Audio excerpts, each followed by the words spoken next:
Now, one of the biggest feature requests for CS6 Premiere Pro was that timeline trimming was brought in. Now, you can still go and use the trim monitor as I showed in the last tutorial, and it is actually a very powerful device. But many people felt that having to do this extra step of opening up the trim monitor was too much, and they just wanted to be able to access their edit points in the timeline and edit them straight away without any problems. So because of the request, this has been introduced for CS6, and I think generally speaking this is the way that most people are going to want to do it unless you're used to the legacy trim monitor. Now, the first thing we need to do is actually select our timeline, and that is Shift 3, and once we've selected our timeline, then we can use the up and down arrows to get to the next edit point. Okay, so up and down arrows will shift us to edit points. Incidentally, if you have multiple clips on different lines and you want to get to any edit point on any particular video track, just hold the Shift key while you're doing the up and down arrow. We'll have a little look at that in a minute. Right, so say I'm part way through a clip and I decide, actually, you know what, I want to change that edit point. The first thing to do is hit the T key. Now, in the previous releases, T would open the trim monitor, but if I hit T now, it takes me straight to the nearest edit point and opens up with a default rolling edit. Okay, it's important to say this is a default rolling edit. So if I want to know how to edit this in the timeline, you can see that my program monitor has changed and instantly it's got lots of information. So it's showing me these two clips. The time code that shows it's a time code from the original media, from the tape that it was originally captured on. And then I've got options for going backwards and forwards here. Now, obviously I want to use keyboard shortcuts. I don't really want to use the mouse. However, if I do want to use the mouse, I can simply click here and get a rolling edit, or I can click in the timeline itself and get a rolling edit if I want to use the mouse itself, and it gives me dynamic feedback as to how things have changed, so I can see what the out point of the previous one is and the in point of the next one's going to be simply by scrolling it backwards and forwards. Hit T again to get back into that editing mode. But you'll see here that we've got ways of going backwards and forwards 1 frame at a time and 5 frames at a time. Now, for the PC, you can see that the keyboard shortcut is Control plus the right arrow. I believe on the Mac it is Alt plus the right arrow, but just double check when you open it up to the first time to see if it's Command or Alt. I believe it's Alt right arrow, and then for 5 frames it's Alt Shift right arrow, whereas on PC it's Control right and Control Shift right, and the same backwards, it's just the left arrow. Okay, so if I now want to dynamically trim in my timeline, all I need to do is hold the Control key and start using the right and left arrow. So if I hit the right arrow, I'm rolling my edit point forwards. And if I hit the left arrow, I'm rolling it backwards. So I can see where the previous clip is going to end, or end just after the wave's gone over, and I can see where the next clip is going to begin.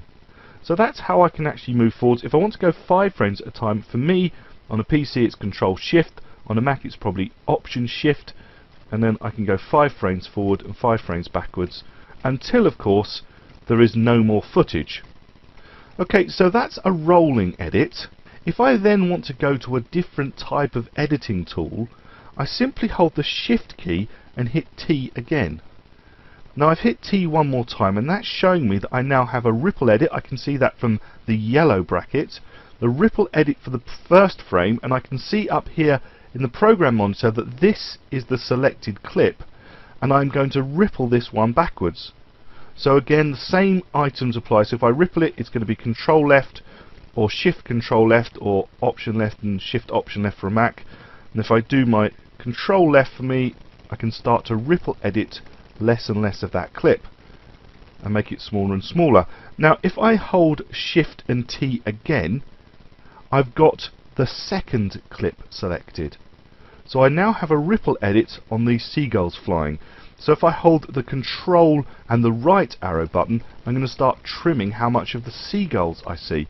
And if I do Shift Control right arrow, I'm going to move 5 frames at a time. Now if I hold the Shift key and hit T another time, I actually get to the Trim tool. Now just be careful, because if you have the Trim tool and you start to trim, and I'll just trim to demonstrate, you'll see that I'm actually going to be adding space into my timeline. Okay, so you'll see down here in my timeline, just zoom in a little bit more, you'll see that what I've done is I've brought in a gap, which will need to be ripple deleted. And to do that, really, you do need to click here and the ripple delete. There is a keyboard shortcut, but you still need to actually select the area that you've got. So that would be the only way to get rid of those. I'm going to hit T to get back into my trim mode again. Now I've hit T again, and you'll notice I've gone straight back to the rolling edit. So Shift T takes me to the rippled one way, Shift T, ripple the other, Shift T, trim mode one way, Shift T, trim mode the other, Shift T, back to my rolling edit. And if I then go up and down arrows, I can go between my different trim points, my different cuts, so that I can edit them as I like. So it's a very quick and simple way of getting between your edit points in the timeline, having plenty of feedback here. But not only that, I have this selected, and let's say I want to move this 15 frames one way or the other. Well, what I can do is I can type 15. I haven't selected anything, I'm just going to type 15 on my number pad. And then I'm going to hit enter on my number pad. And when I do, the whole rolling edit point, or the edit point, is shifted 15 frames forward. If I just type -15 and hit enter on my number pad, you'll notice that the rolling edit, the edit point, has now rolled back 15 frames. And I can choose any number I like. So if I do 30 frames, enter on my number pad, it's gone forward 30 frames, -45, enter, it's gone back 45 frames. So you can choose to move rolling edit points or edit points, or even just trim points. So if I do Control T and go forward till I'm at a trim point, and I do -15, enter, you'll see that I've actually created a gap in my timeline and trimmed that particular clip back 15 frames. I'm going to Control Z to undo that and take it back, and I'm going to Shift T till I get back to my rolling edit point. Equally, if I've got a whole bunch of edits I want to move at one point, if I hold the Control key down, again you have to check whether it's the Option key or the Command key on a Mac. I don't have a Mac to try it on. And I window select, you'll see that I'm actually selecting edit points.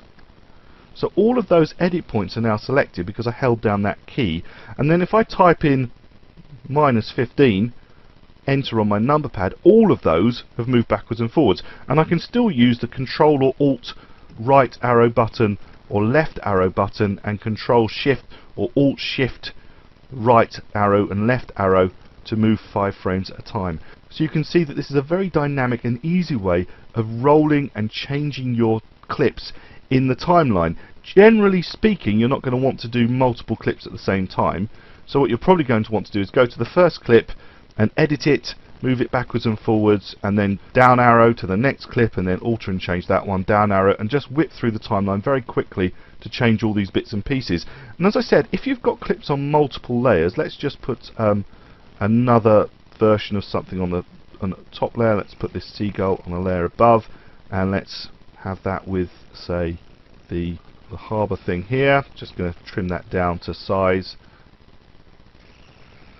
Okay, so I've got 2 items here. So if I hit T to go in my trim mode now, it's going to go to the last selected trim points. So T takes me to the last selected trim point. However, if I now do my up and down arrows and go to different trim points, or I do Shift up and down to try and get to the trim point in the middle so I can try and get to this trim point, if I hit T there, it's going to go back to the previous trim point. I'm just going to do Shift T to get back to a rolling edit. So again, I'm going to try that. Shift down arrow to get to the one that I want to edit, which is on a different layer, and then I hit T to try and get to that one, and it won't select. Well, it won't select simply because of the header selection. If I want to just select this layer, then I would select video 2, deselect video 1, and the same with audio 2 and deselect audio 1. Then when I do up or down arrow, it's only going to look at what's in video layer 2. So if I do the down arrow, it's going to go to the video layer 2 cuts, and won't look at video layer 1 unless I'm holding the Shift key and I can get to it. But what if I want to be able to get to all my edit points? Simply select all the headers. So I'm going to Shift and select, and that selects all the video headers. And again, Shift and select audio 1, and that selects all the audio headers. So they are now all selected, and I don't need to hold the Shift key when I'm going my up and down arrow. Because all the headers are selected, it's going to go to the next edit point on whatever layer it may be, and allow me to then do my timeline dynamic editing. So if I just want to do one layer, I just deselect the other layers and just make sure that I've just got one layer selected, and that will just deal with video 1. If I just want to deal with video 2, then I can deselect video 1, deselect audio 1 and audio 2, and that's going to do the up and down arrow. Will simply deal with the edit points there. Hit T for trim mode, takes me back into the trim mode for those.